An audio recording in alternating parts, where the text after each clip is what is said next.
Our next guest does not need an introduction. Whenever our civil liberties in United States are under attack and we do not have anybody to speak on our behalf, Brother Nihad Awad is fighting a lone fight by himself. Alhamdulillah, he's getting a lot of support nowadays, but there was time when he was the only voice defending our civil liberties. Brother Nihad Awad is the National Executive Director of Council on American Islamic Relations, CAIR, in Washington, D.C. That is America's largest Muslim civil rights and advocacy organization. Brother Nihad Awad is featured in the Royal Islamic Strategic Studies Center's 500 Most Influential Muslims in 2009. Arabian Business Magazine ranked Brother Nihad Awad among 100 of the world's most influential Arab. Please join me welcoming Brother Nihad Awad.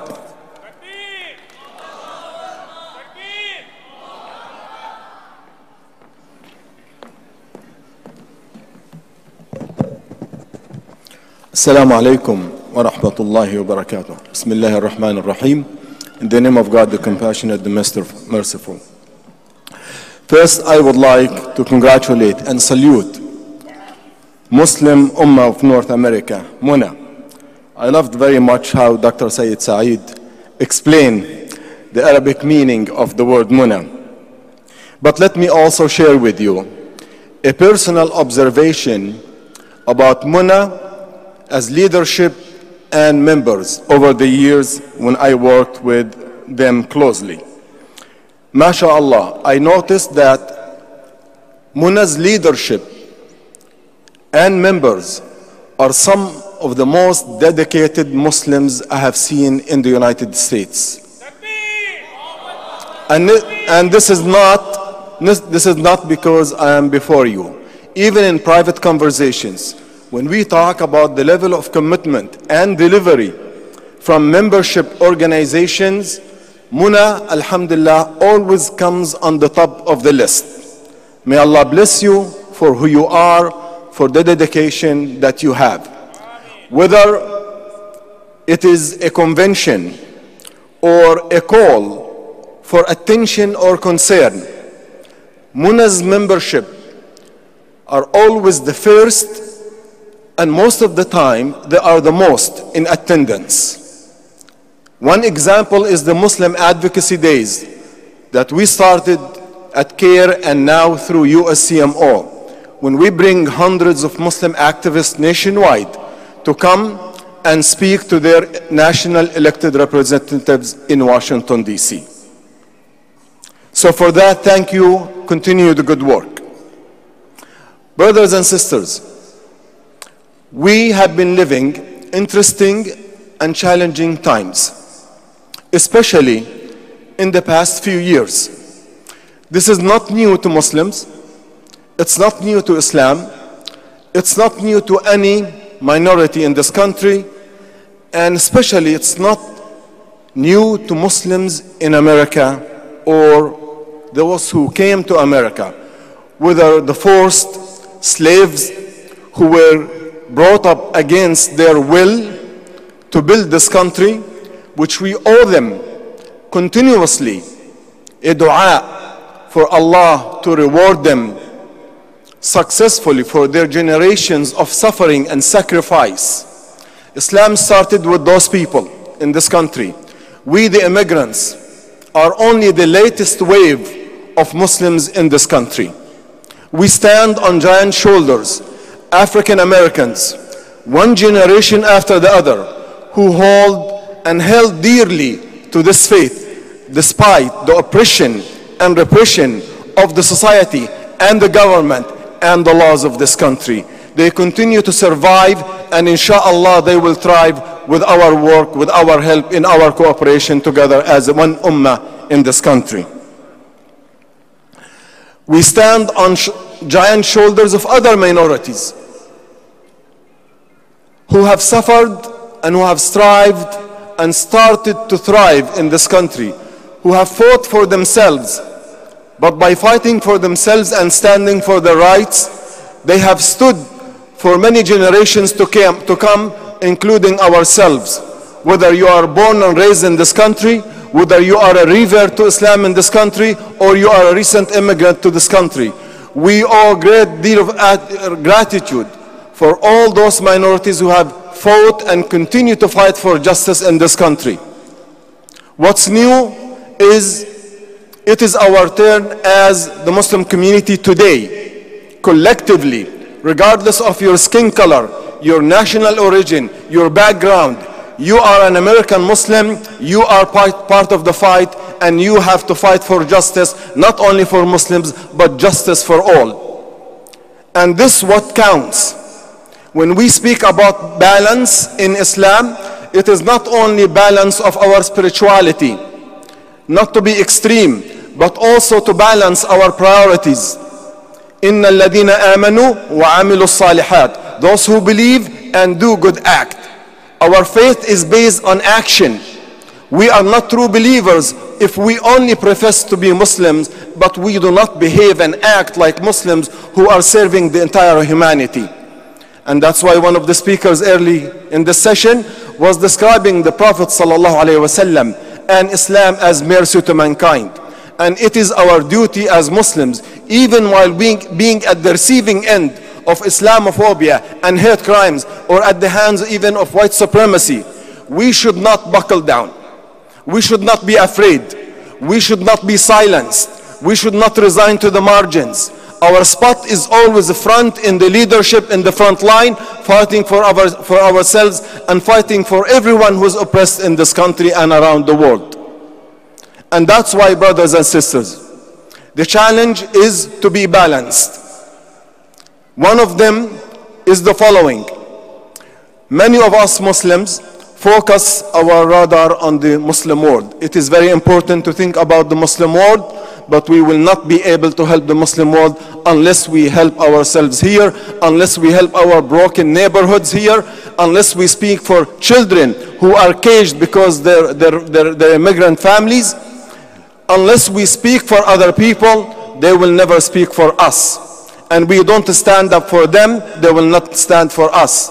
If you want friends, you yourself have to be friend for others. And this is not a political necessity.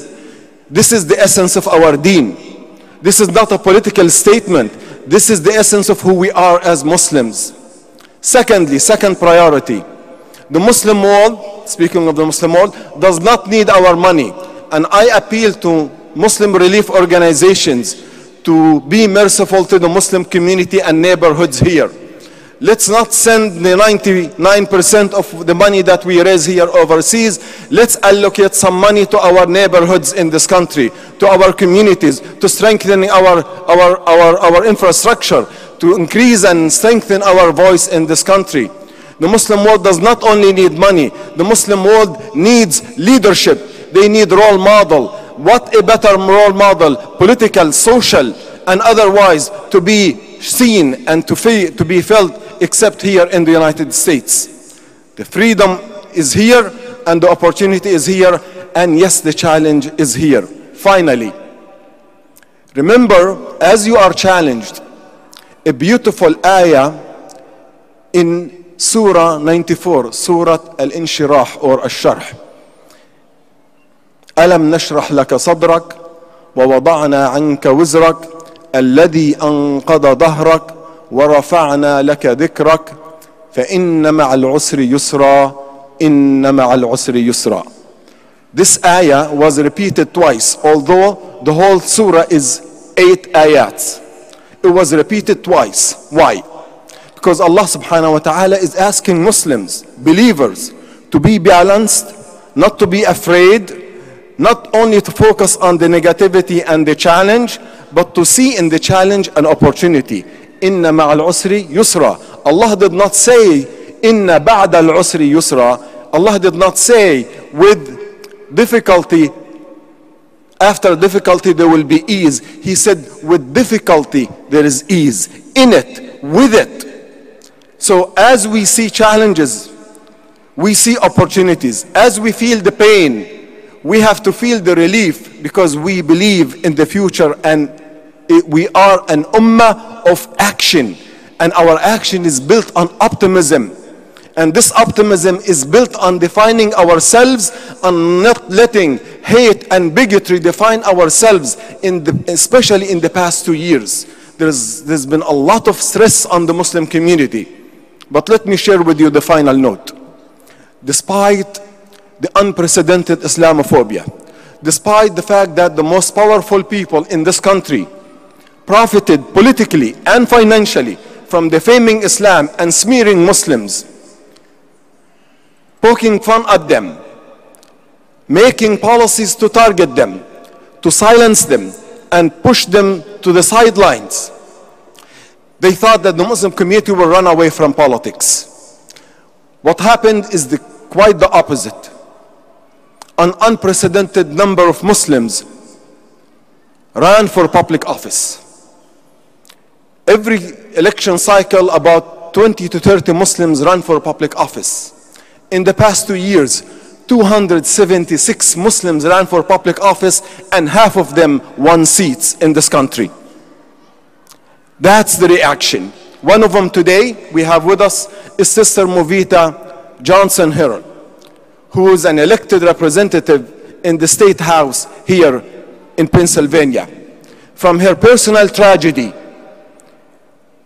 she decided to empower herself and communities and speak on behalf of the oppressed and behalf of the dispossessed. She and other people have broken the glass ceilings. The broken parts of the glass ceilings, when it falls, it might hurt people who broke this glass ceiling. And that's why we see elected Muslim officials being under attack and under fire. This is a price we pay, but we should continue to move forward.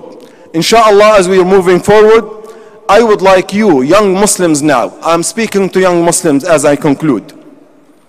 We have enough people who work in technology and medicine. To be balanced as Muslims, we also have to work and study the fields of law, journalism, art, filmmaking, humanities, to be school teachers. This is what America needs. They need to see us in every corner of service in life, and not only resign to medicine and technology and engineering. I urge all of you, young Muslims, as you forge your future, think of what you want, not to earn only money, but to earn the pleasure of Allah by serving others, because leadership is service. And the Muslim community has suffered from not being in these spaces: art, political science, journalism, law, and other humanities. And fathers, when you see your children intending to study these areas, please do not block their future. Allow them to be who they are, and that could be, inshallah, the new light that the Muslim community has not seen for decades. Assalamu alaikum.